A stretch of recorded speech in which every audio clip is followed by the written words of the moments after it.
Welcome everyone to the Canarian International Meeting of Alcoholics Anonymous. My name is Mossy and I am an alcoholic. And my name is Mick and I'm also an alcoholic. We're both serving as your secretaries today. Please join us in a moment's silence to remember the still suffering alcoholic inside and outside this meeting. And OK is going to read the preamble.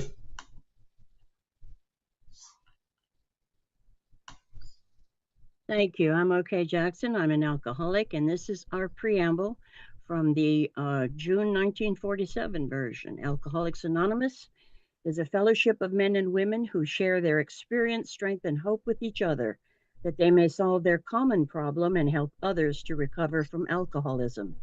The only requirement for membership is an honest desire to stop drinking. AA has no dues or fees. It is not allied with any sect, denomination, politics, organization, or institution, does not wish to engage in any controversy, neither endorses nor opposes any causes. Our primary purpose is to stay sober and help other alcoholics to achieve sobriety. Thank you. A very warm welcome to goes out to any newcomers or anyone returning to Alcoholics Anonymous. The chat is now disabled until the end of the meeting, except for the meeting host. If you feel the meeting security is at risk at any time during this meeting, please private message one of the co-hosts so that they can check it out. And we also suggest that you're mindful about sharing your private information in the open chat pre and post meeting, and perhaps only consider sharing your email address in the first instance. And that's it, guys. This evening, guys, you're in for a treat. Our speaker today celebrated 45 years of continuous sobriety yesterday. So it's with great pleasure I hand the meeting over to Bob. You have 40 to 50 minutes, Bob, to do your thing. And thanks a million for joining us today. Thank you, Marcy. Thank you. I'm Bob, and I'm an alcoholic. And I once thought the phrase drink responsibly when I was drinking meant try not to spill any. So my alcoholic journey began like most people. I started out having fun, but being that this is a progressive disease, it progressed from, to the loss of marriage, crash cars, loss of job, all those little goodies that we come along with our disease. And I continued down that path of self-destruction for quite a while. With denial was my shining star of approval. I can't be an alcoholic because I'm too successful, smart, educated, all that kind of stuff. I was a legend in my own mind. So, but I carried that into treatment and beyond. My journey in recovery has been both professional and personal. And because of my many years of recovery, I went back to school after I retired as a building inspector, and I got certified as a chemical dependency counselor, and worked at that for several years, and even retiring as the owner of outpatient treatment here in Olympia. So I learned quite a bit about addiction, and even wrote a book. I'll give it a little plug. It's called A Hole in My Road, A Personal and Professional Journey of Recovery. And if you're interested in learning a little bit more about my journey, it's on Amazon in the UK and also in the States. So, but enough about that, okay? Little history of my drinking career. In high school, I didn't drink a lot. I got drunk a couple times and got up close and personal with a toilet bowl, but after graduation, I joined the Air Force and was sent to technical school to be a mechanic. And I worked on aircraft for pneumatics and hydraulics, part of airplanes for 4 years.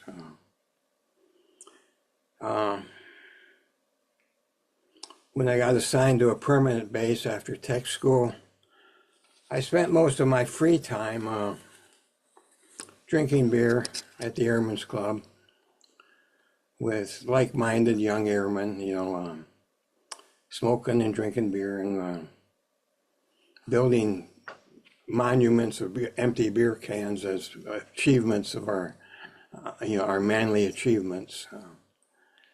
But at the age of 22, when I got discharged, I was suffering from early stage alcoholism, but I didn't know it. So, but couple of memorable events during my military career. I remember going down a dimly lit highway and racing another car drunk, and the car going out of control and the door flipping open and me flung out of the car, bouncing along the highway and ending up in the grass and wondering how the hell I lived, But at that time, I lived by the motto, live fast, die young, handsome corpse, Almost made it at 22, so. And then I remember another time I came out of a blackout and my car was straddling active railroad tracks. How long it had been there, I hadn't a clue. But I started it up and drove off to about another 20 years of dancing with the bottle.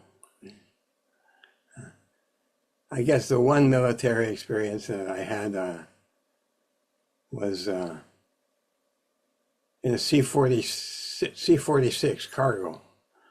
And we were, our number one engine started pouring oil. And the pilot said, "Put your chutes on." So, and I remember looking at that chute, and it sort of shrunk to the size of a handkerchief, And I thought, this is not good. So, but fortunately, we landed safely, and I didn't have to jump. But I did that several years later as part of my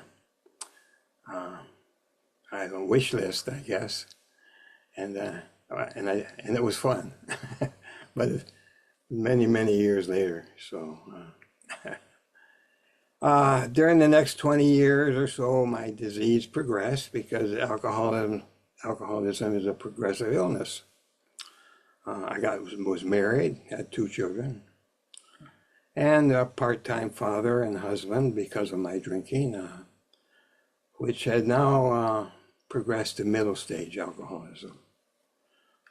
If you wonder what that's all about, there's something called the Jellinek curve.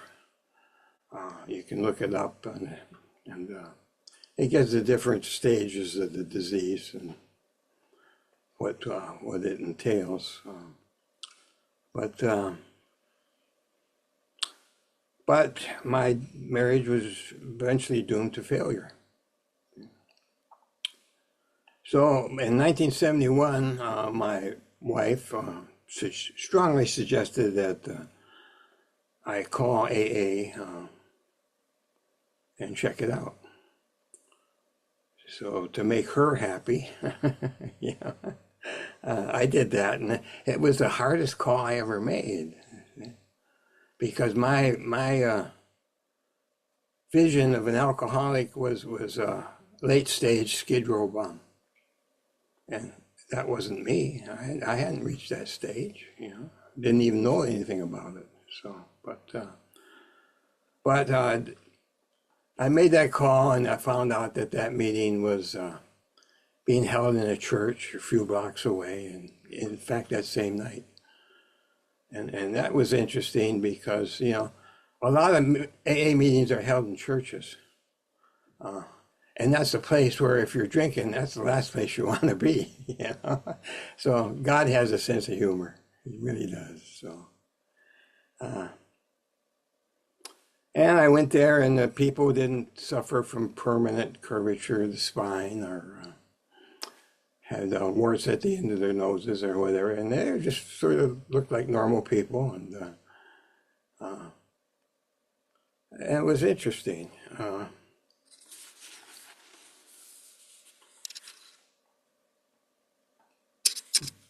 But most of the people down, this was in 1971, which was my first exposure to AA. And most of the people at that was, AA was only 36 years old at that time. So there, a lot of the people there had reached late stage alcoholism because there was nothing else to get them out of that insanity.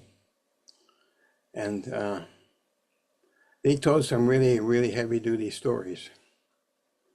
Their personal stories were, you know, all bottom line stuff. And I hadn't reached that stage, so I couldn't really relate to the final stages of this disease if you live long enough. But I did have one secondhand experience at that time. I was working for the city of Seattle as an inspector and a building inspector, and one of my jobs was to inspect multi-housing for safe exits, which consisted of an individual units with the doorway to the individual unit going into a main hallway, was making sure that that door was solid core, self-closing and latching. So in case of a fire, if the occupant ran out of that, the door would close behind them,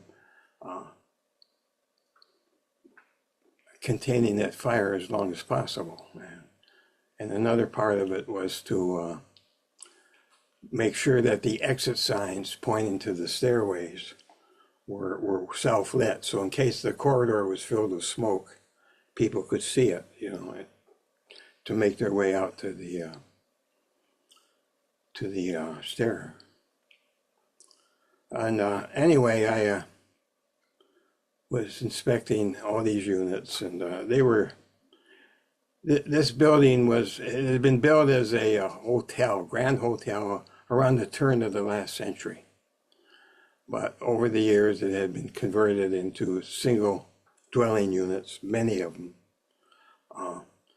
And it was, well, I guess it was a flop house. It was primarily, if any of the residents in that area had a little bit of money, they could use it to get out of the weather, especially in the cold weather. And that was about it. That was their living unit. So, but anyway, when I went through it, it was in summer, and most of the tenants were outside. They sure weren't staying in there. But I went into this one room, and this guy was lying face down. The floor was covered with empty, cheap wine bottles and cockroaches crawling all over the place, you know. So I told the manager, he was standing by me, and I said, I'd like this place fumigated. I meant the whole building, you know. But he thought it was just that unit. So he disappeared and came back with the biggest flit gun I'd ever seen. Now, if you don't know what a flit gun is, it's like a hand pump with a big container to hold the poison. And he started spraying furiously, you know. So, but anyway, I finished my inspection. I think it took me a day or two to go through there, but well, for some reason I thought I'd go back to that one room. I don't know why, but I did, and the guy was still lying in the bed, but this time he was face up, and I looked at a skeleton of a person and sunken eyes, whatever. This guy looked at me and he said, very weak voice, he said, "You killed all my friends," surrounded by dying cockroaches. And I thought, wow. So I backed up, closed the door. And I found out a couple of weeks later that he had died in that shithole. And he was retired military. And had reached the rank of major. And I often wondered, as a young second lieutenant starting out in his career, if he ever thought that would be where he'd spend his last days on Earth. Yeah, but that's what this disease will do. If you live long enough, see, it'll take away everything you hold near and dear, and then it'll kill you. I learned a pretty graphic lesson from that.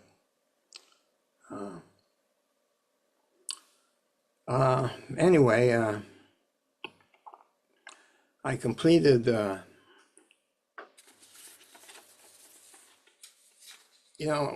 when I went back to that meeting, I had a much deeper understanding of people who had lived to late stage and found their way to life. It's a great gift, guys. It's a great gift. So, but I went to that meeting for 2 years.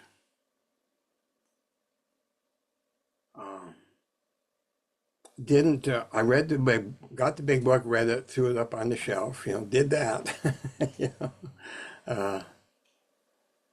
Didn't make any friends. Went to one meeting a week. But I stayed dry for 2 years. Not sober, but I stayed dry. There's a big difference, but I did stay dry. I didn't drink for 2 years. But then for some reason, I thought I was cured. Hell, I'd heard all these good stories, and I had some good things to know what I can do to combat my little drinking problem. So I went back out. And the next 8 years were a lot of those things that people talked about began to happen to me personally, because, it's progressive. So,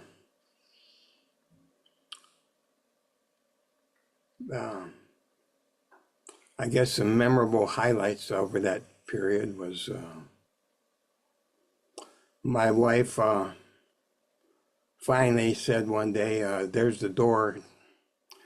Don't let it hit you in the ass on the way out," or something to those deals. And I found myself in a little one-room studio, wondering what the hell life was all about.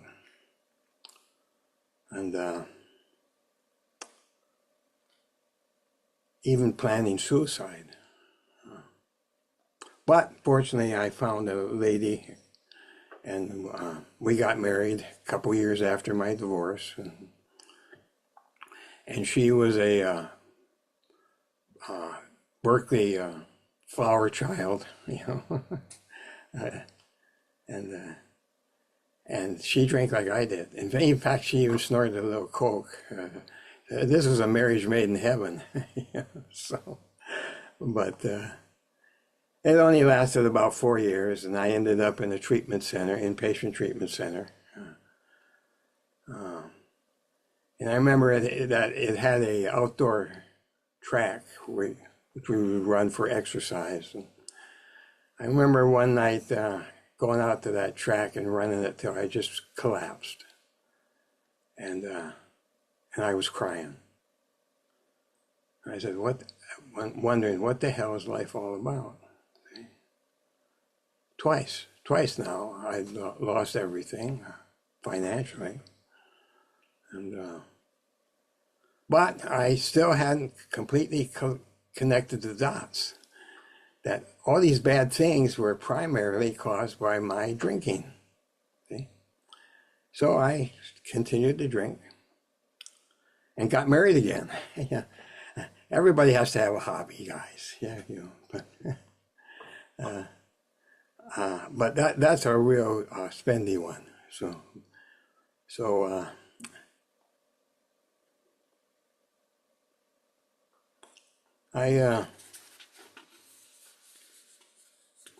interesting, in my third marriage, but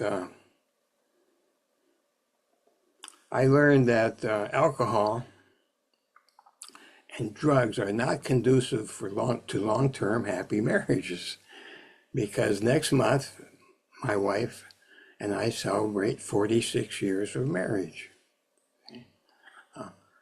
Big difference. See, big difference. The only thing I did different was I quit drinking. See? And I didn't do all those things that destroy marriages. And I started to become a responsible person. And that's because of what I've learned from you guys. So is recovery easy? Oh, that was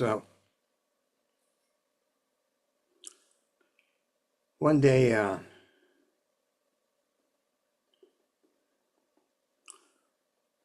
I got my third marriage. I was busy screwing it up, and we've been married about 10 months. And I remember I was coming off a 3-day drunk, and I looked in the mirror, and that image that looked back at me, I just wanted to puke. I just detested that image. See? So I went to a meeting, and before going inside, I did something I'd never done before in any meeting I'd ever attended. I turned my head to the sky and I said a prayer. I said, God, I said, you cure me or you kill me, because I've had this alcoholic merry-go-round. See? Now, angels didn't start to sing, and church bells didn't start to chime, in unison, and I didn't hear any booming voice saying, "Hey, God, Bob, what do you want me to do?" But I went into that meeting, and I haven't had a drink since, and that was April 3rd, 1981. So I know, beyond the shadow of a doubt, that God heard my prayer of desperation.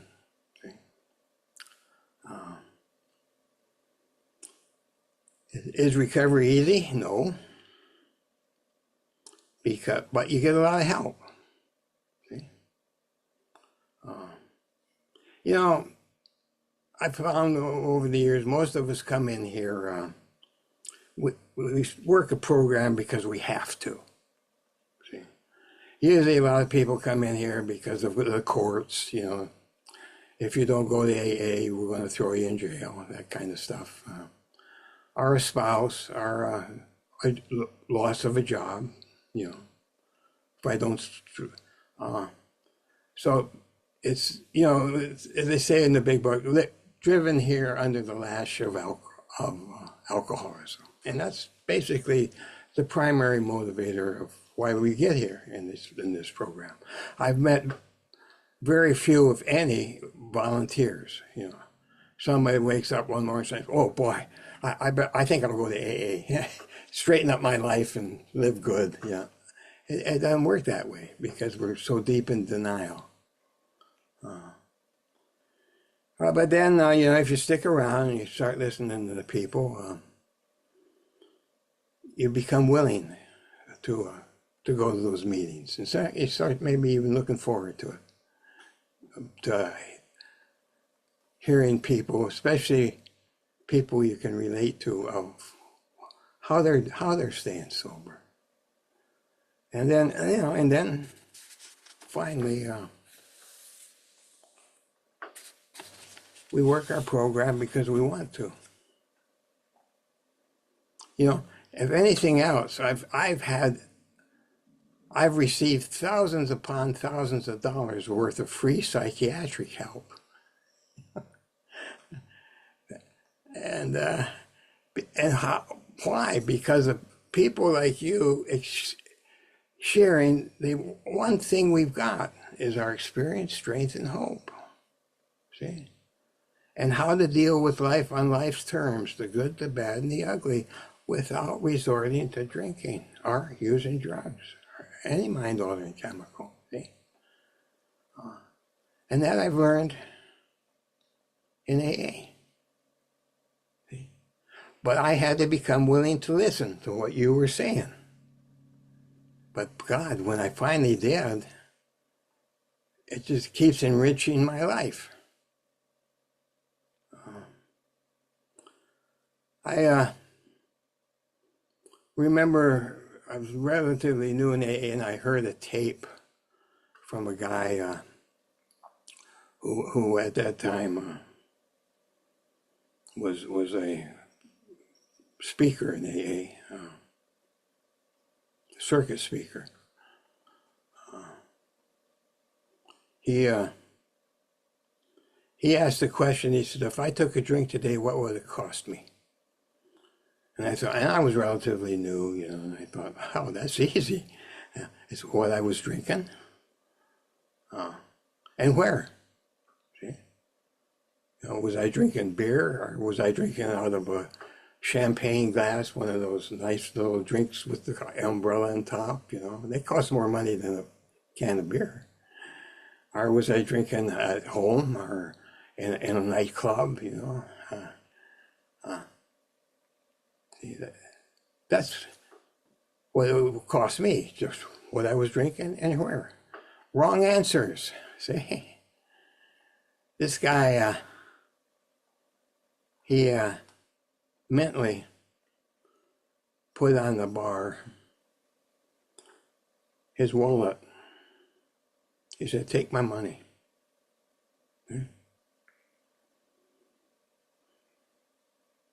Then he put his car keys on the bar and said, "Take my car." "Oh, here's my driver's license. I won't be using that." "Oh, here's my marriage license. That's gone." And he went through a litany of everything he held near and dear. And then finally he said, "Here's the death certificate." He says, "That's what it would cost me today if I took a drink." I thought, whoa, absolutely right. If you live long enough and you keep drinking, that's what you're going to pay. See?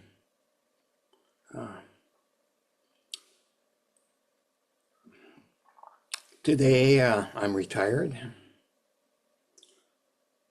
I've traveled to 6 of the 7 continents. Checked off many things off my to-do list. But I'm not saying that to impress anybody. See? Because when you sober up, the world is yours. You can accomplish anything. See? God, I've met people who built lives that you can't believe. See? And we've all met at least one alkie in our journey who sat on the bar stool talking about all the wonderful things they're going to do, but they couldn't get off that damn bar stool to do anything. See? That's alcoholism. But when you're free, you can do anything, you know. I talked about a book I wrote. Hell, my sister's sitting there. She's written about 6 of them in recovery, you know. I met a guy one time who's the only thing he was qualified to do was to plant little trees, you know, at minimum wage. The guy went back to school and became an attorney. I know another guy who became a pilot.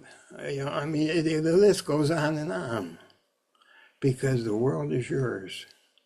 You're free to use your God-given talents and your brain to do whatever. How do I keep it? I learned that graphic lesson a few years ago. How do I keep it? I met a guy in this area. Used to be a lot of AA meetings were held in the local hospital. They had a room there, and different groups would go have their meeting. I was at this meeting, and this was, I will not drink no matter what. That's the lesson I learned from this guy. See? He was brought into the meeting in a wheelchair. I estimated his age, maybe late 50s, mid 60s. But it was hard to tell because he was completely bald, not even any eyebrows. I mean, he was dressed in hospital attire and wheeled in by his wife and adult daughter. And they both wore expressions of deep sadness. And, you know, I was plain to see he was extremely ill. And when he shared in a weak voice, he said he was suffering from an aggressive cancer that for months he'd been undergoing chemotherapy and radiation and whatever else the medical profession could use to combat his disease. But earlier that day, he had learned from his doctors that he had maybe at the most a couple weeks to live. Right? And he followed that statement with, he knew that there was only one place to be for him, and was at an AA meeting. Okay? Now, I've attended hundreds of meetings since that one that weren't speaker meetings. He was just regular meeting, and he was sharing his story. But it's the only one I've ever been to where he got a standing ovation. Many people with tears coming down their eyes. And he followed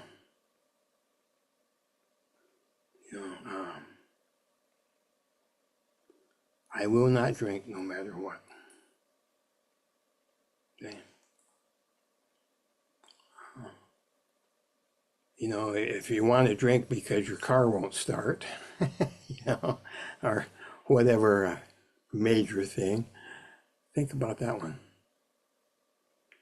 Okay.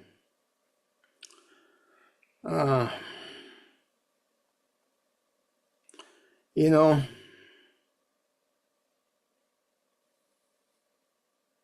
my sobriety is based on 3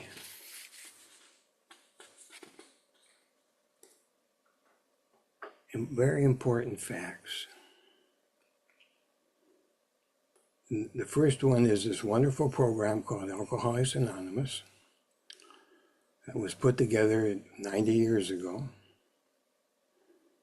by 2 late-stage drunks, see, who knew what the hell they were talking about. Okay? This is a program of fact, not theory. See, and my sobriety is based on people like you who share their experience, strength, and hope, because you've taught me and continue to teach me how to live life on life's terms, the good, the bad, and the ugly, and keep a clear head. And last but not least, I found a God who continues to build the mosaic of my life one day at a time. Two things to remember about God. There is one and you're not it. And God doesn't want to be you. See? And from those two sentences, I've built a pretty good spiritual life.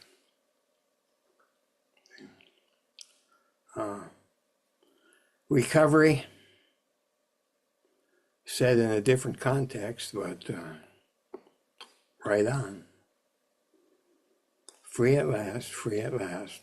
Thank God Almighty, I'm free at last. See, my journey is your journey, as we both all trudge this road of happy destiny.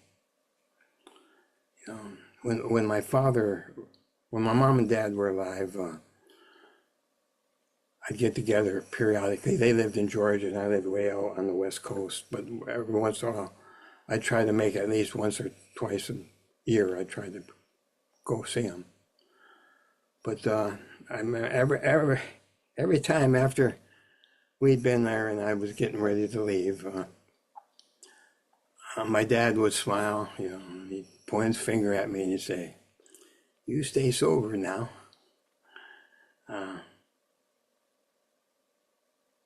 I wish you all the same, and may God bless. Thank you, Bob. Thanks, Bob. I enjoyed that. One of the things that always stands out is when people mention mirrors. Because I used to headbutt mirrors because I hated the bastard looking back at me. And today I look at the mirror and I think, what a handsome guy. And where have all the years gone? But it's all good. I just love being sober. I love what's on offer here. And congratulations on 45 years. It's 45 years since I came into the fellowship as well. Or since I should have come into the fellowship. And I regret not getting here a bit sooner, a few years sooner. But from the age of 17, I was looking for the answer. But thanks for the grace of God that I found it here, and I found good people to carry me along the way. And I'll be forever grateful. Mick, take it away, dude. Thank you, Mossy. My name's Mick, and I'm also an alcoholic. Yeah. Well, fantastic. You know, you made me remember, you know, when I came into alcohol. I'd been off to drink for a couple of years, I suppose, and in this fellowship. And one of the blokes at our firm said to me, "I can outdrink you any night, Mick." And I, you know, because I had a good reputation for being a drunk in our town. And I turned round to him, I said, "Maybe you can tonight. What about tomorrow? And the next day, and the next day, and the next day, and the next day." He looked at me. I said to him, "Because once I start drinking, I cannot stop." And it was only coming to Alcoholics Anonymous, watching you people, how you done it, and trying to put it into practice. And I did. I learnt to love in this fellowship. I never knew what love was. I always blamed everyone else. I learnt in this fellowship to look at myself today. What have I done today? Is it good? Is it bad? Not bad, but, you know, not. Have I hurt anyone today? And today, so far today, I've not hurt anyone. You know, I've not said a wrong thing. I've been polite. I've been nice to people, you know, because I believe if I'm nice to people, maybe they'll be nice back to me, because that's what Alcoholics Anonymous says to me. Thank you, Bob, for sharing. Thank you for coming in, and congratulations on 45 years. You know, it's magic, isn't it? It is absolutely magic. You know, that's warmed me up, as I said, 45 years. And I thought, that's magic, isn't it? We've come to the end of the meeting, and Jason P. is going to read the promises. Thank you. Hello, my name's Jason, and I am an alcoholic. I forgot to say congratulations, Bob. So congratulations on your 45 years. Here are the 9-step promises. If we are painstaking about this phase of our development, we will be amazed before we are halfway through. We are going to know a new freedom and a new happiness. We will not regret the past, nor wish to shut the door on it. We will comprehend the word serenity, and we will know peace, no matter how far down the scale we have gone. We will see how our experience can benefit others. That feeling of uselessness and self-pity will disappear. We will lose interest in selfish things and gain interest in our fellows. Self-seeking will slip away. Our whole attitude and outlook on life will change. Fear of people and economic insecurity will leave us. We will intuitively know how to handle situations which used to baffle us. We will suddenly realize that God is doing for us what we could not do for ourselves. Are these extravagant promises? We think not. They are being fulfilled amongst us, sometimes quickly, sometimes slowly. They will always materialize if we work for them. Thanks for letting me do service. Thanks a million, Jason. Thanks, Karen, Kathleen, and Nigel for being co-hosts. Thanks, Mick, for joining me as well today. And of course, thanks to Bob for sharing with us. That's it, and the promises are done. Take it away, Mick. Right. A reminder that we have a meeting on 7 days a week at 8:30 a.m. UK time. We also have a meeting every Sunday at 6:30 in the evening UK time. This is a meditation meeting. On Saturdays, we have a 6 o'clock UK time meeting. We have the old timers meeting, an extended share recorded for the archives. And on Thursday evening, we have a meeting at 7:30 UK time. We use the same code for all our meetings. Stick around for fellowship after the meeting if you wish. If you want a breakout room at the end of the meeting, please let the host know. And the yellow card, who you see here? What you hear here, When you leave here. let it stay here. And that's a wrap, guys. So all we got to do is get Bob to lead us out with the serenity prayer. And again, Bob, thanks a million for a fantastic share. We'll get the recording out as soon as we can. And guys, happy Easter to you all. Take it away there, Bob. Oh, the serenity. I know that prayer. God, grant me the serenity Accept things that cannot be changed. courage to change, The wisdom to know the difference. Bless you. Will not mind. Be done. I'm inhaling it. I think I heard a few other prayers in there, but you know.